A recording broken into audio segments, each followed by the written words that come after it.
God, in the mighty name of Jesus Christ of Nazareth, tinataas ko sa iyo sa si Esther Yes. at yung kapatid mo. Ah, si Esther, Lord, ikaw ang nakakaalam sa kanyang katawan sapagkat ikaw ang dakilang lumikha sa kanya, Panginoon. Sa oras na ito, hinihiling ko sa iyo ang good health kay Esther. Lord, wala siyang maramdaman sa kanyang mga katawan, mga kasukasuan niya mula ulo hanggang talampakan. Let your healing power flow from the top of her head down to the tip of her toes. I speak healing, miracle healing. Ikaw ang lumikha sa amin, nagbuhay sa amin.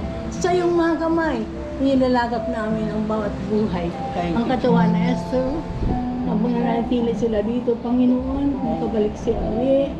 Panginoon, ang katawan ng kanyang asawa, Lord, in Jesus' name, dumaloy ang iyong kapangyarihan, dumukob sa kanyang katawan, ang kagalingan na nagmumula sa iyo, mula sa kanyang ulo, sa mga litid niya, sa mga buto niya, Panginoon, lahat ng iyon ay dadaloy ang iyong kapangyarihan, lulukob ang kagalingan at himala sa kanyang katawan, sa pangalan ni Jesus, hallelujah, in Jesus' name.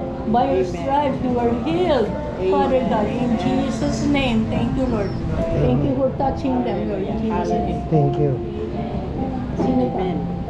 We ask McLean and his wife to come forward.